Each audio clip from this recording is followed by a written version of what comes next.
gabdhaheena iyo wiilashana yarna ay ka ganacsadaan hadda bilaabanaysaa waa November 29 2019 waa jimcihii la soo dhaafay hadda 29 bishii 11aad ee sanadkan hadda aan dhammaan gabagabada ah subax hore aroor ayay ahayd subax jimco ah salaada subax ayaan u soo kacay waqti hore anigoo isku diyaarinaya salaadii waxa aad ii wareeriyay telefoon la iga soo wacayo Snapchat call ayaa la igu soo wacay muddo 20 jeer ayuu qofkii ku soo ceshay mar walba aan ku damiyo ama aan ka qaban buu ku soo celinayaa fartiin ayaan u qoray markuu qofkii telefoonka joojin waayo waxaan ku eray ama cod ii dhaaf ama fartiin ii soo qor hadhow baan kugu soo celinayaa waxaan ahay mashquul daqiiqad kama soo raagin markuu uu qofkii ii soo qoray qoraalka halkan inay ka muuqda waana sida uu qoraalkiisa ku bilaabay Assalamu alaykum wa rahmatullahi wa barakatuh waa ku salaameynaa walaashay waxaa tahay gabar firfircoon dad badanna ay ku xiran yihiin runtii waxaa tahay qof wax badan qaban kartaa bulshadana waxyaabo badan u gudbin kartaa waxaan ku haynaa fursad ganacsi oo aad u fiican aad ku sameyn kartid lacag badan adoo gurigaaga jooga waxaanu ka rabnaa maadaama dad badan ay kugu xiran yihiin in aad fursadahan ka faa'iideysatid waxaanu deegaamo iyo xurumo ku leenahay Afrika qaasatan Soomaaliya waxaanu doonaynaa inaan kugu casino ganacsigan fursadana adiga ayaan ku garanay walaashayna la soo xiriir halkan fartiin noogu soo dhaaf inta aynu iska baranaynana qoraalkeena ama fariimaha ina dhexmara qofna hala wadaagin waa qoraalka ay ii soo qortay gabar ayay ahayd kadib waxaan ku iri waan ku soo dhaweynayaa fursadda ganacsi ee heshadna waan ka qayb qaadanayaa soo dhawow walaashay tell me more isha ganacsigaaga iyo waxa uu yahay anigu laftigaygu waa ganacsadaa yaa diidaya fursad ganacsi oo kaftana ayaan u qoray sheeko dheer ayaana dhex martay codadkeeda ayaa aan maqashiin doonaa iyo iyada oo hadlaysa oo ganacsigeeda ii sharaxaysa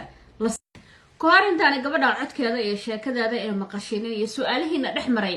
waxaan doonayaa wax yarina inay ka sheego dadkan waxa ay yihiin dadkan waa dad Soomaaliyeed oo walaalaheen oo kala ah waliba waa dad u badan dumar Soomaaliyeed waa dad bulshada Soomaaliyeed dhexdooda jagooyin ka soo qabtay haddana ganacsato ka ah Soomaaliyana laga yaqaano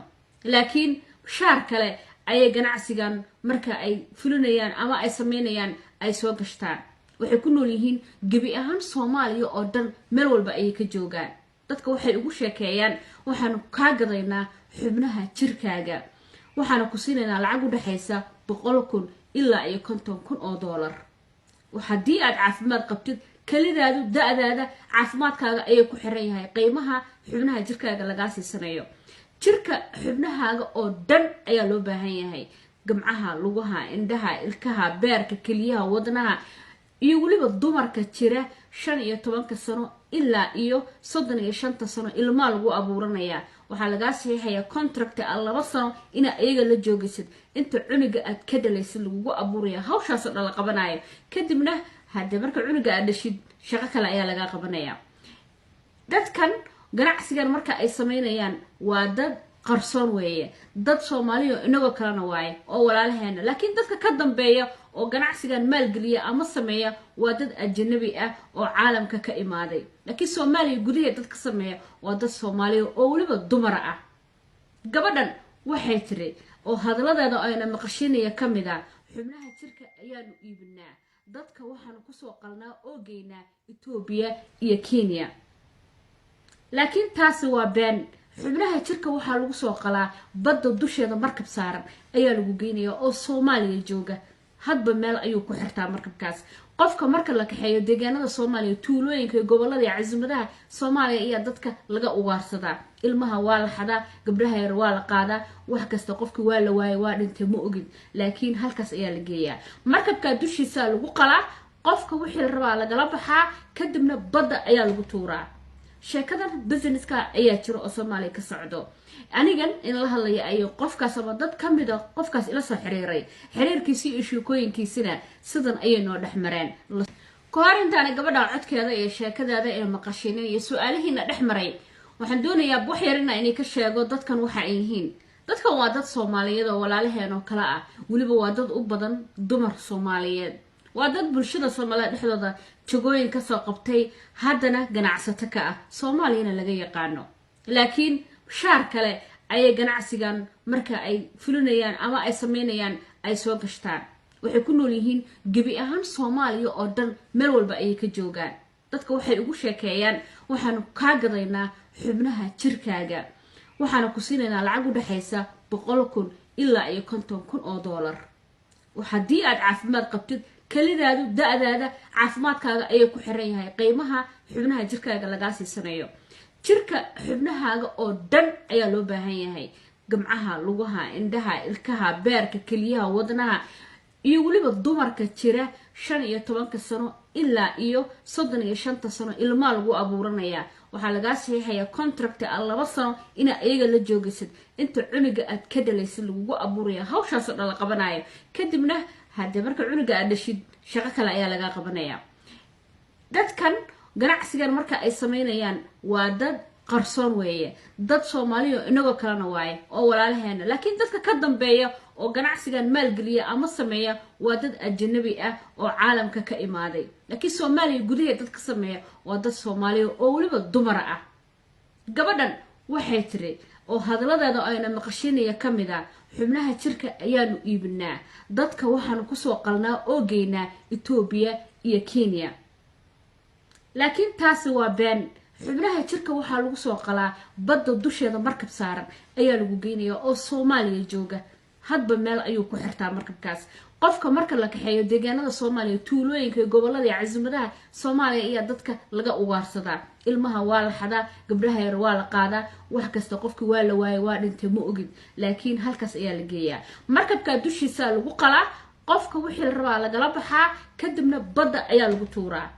sheekadan businesska ayaa jiro oo Soomaaliya ka socdo anigan in la hadlayo ayo qofkaas ama dad kamida qofkaas ila soo xiriiray xiriirkiisa iyo sheekooyinkiisina sidan ayay noo dhaxmareen gabadhaas su'aalo badan ayaan weydiiyay markii u horeysay waxaan weydiiyay waxay ahayd dadka marka aad kaliyahooda ka saaraysiin ama qofka aad rabtiin inaad kali ka saartaan seebaad uga dhaadhicisiin dadka ma afduubtaan dadka ma maxamed sunnaad siisaan qofka miyir doorisiin sidee baad uga dhaadhicisaan in qof kalidiisu oo ogaado inuu xubnihiisa gatood ka haysataan waxa ku soo sameeysan waxay iigu jawaabtay sidan dhageysta wacan abay maanta khasam maahan in qofka uu la charjuumo ama la afduubto ama wax kale talubso qof walba isagoo mirkiisa iyo wax walba taamihin xubnihiisa laga gadanayaa wuxuu ku daboolayaa baahidiisa mid kasta ay taaba lacagtaas ku daboolaya marka abay dhimalahan waxaan wax caalamka ka jira wax soo jireena waligan baan ka soo shaqaysan jirnay aniga laftirkayga xitaa markii ugu horeysay kaliban iibsaday alxamdulillah hadda waxiga maqan ma jiro waan ku socdaa waan ku dhalaa alxamdulillah wixii aan u baahnaana waan helay way ii fududaadeen waxay tiri dadka ma jujuubnay tiri dadka waa caadi bay tiri wax soo jireena weeyay tiri oo waliga jiray waa wax caadi ay tiri oo laga ganacsado aniga laftaydu way tiri markii u horeysay kaliyeeda gatay qofka baahi badan iyo lacag la'aan iyo faqri badan haduu hayana uu uga baxayaa bay tiri oo baahidiisa ku daboolaya waan ku dhalaa waa socdaa waxba igama dhimana kalidina waan gatay ayay tiri mar kale ayay gabadhan waxaan weydiiyay su'aal kale oo ah xagee baad Soomaaliya ka joogtiin xagee xurumo ku leedihiin ayaan weydiiyay waxayna igu jawaabtay sida tan abay maanta khasam maahan way ku soo tagay qofkii gobolada badan baan ku leenahay sida gobolada Puntland oo kale Somaliland oo kale in koonfur galbeed oo kale Jubbaland Soomaaliya waxaan ka wada alaashan Soomaaliya ka wada federaalka oo kale meelo badan baan ku leenahay dibay baan ku leenahay waxaan ku leenahay adoo caalamka oo dhan oo ku leenahay sida Ethiopia meelaha noogu dhow oo waxyaalaha mataqaan qaliimada adag noogu fududaadaan waa Ethiopia ilaa Nairobi oo kale soo dhaqaatiga caalamka waxa jooga khatar ah iyagoo kale badan operationada waa lagu galaa mataqaan laga yaabo in Soomaaliya dib ku tahay ama dadka ku ogaadaan oo kale meelo badan waa yaabaayo laakiin ani markii ugu horeysay waxaan ka soo bilaabay jarmalka sifa baa uma qashana u maleynaya waxay tiri gabadhan waxaan xurumo ku leenahay tiri Puntland Soomaaliya oo dhan bay tiri Somaliland Jubbaland koonfur galbeed muqdisho centralka ah meelo badan oo xormo ku leenahay dadka meelaha noogu dhow oo kusoo qalnana bay tiri waa Ethiopia iyo Kenya bay tiri aniguna markii ugu horeysay shaqada waxaan kasoo bilaabay tiri Jarmalka waa kaas ahade su'aalo badan ayaa gabadhana dhex maray oo aad u fara badan wax kasta waan weydiiyay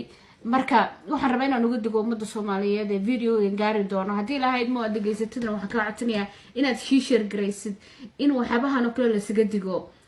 in lagugu dhaho baahi baa ku haysa maanta faqri baa tahay waxba ma haysatid gaaja ku haysa si aad faqriga iyo dhibaatada uga baxadid xubnaha jirkaaga gado lacagan ku siino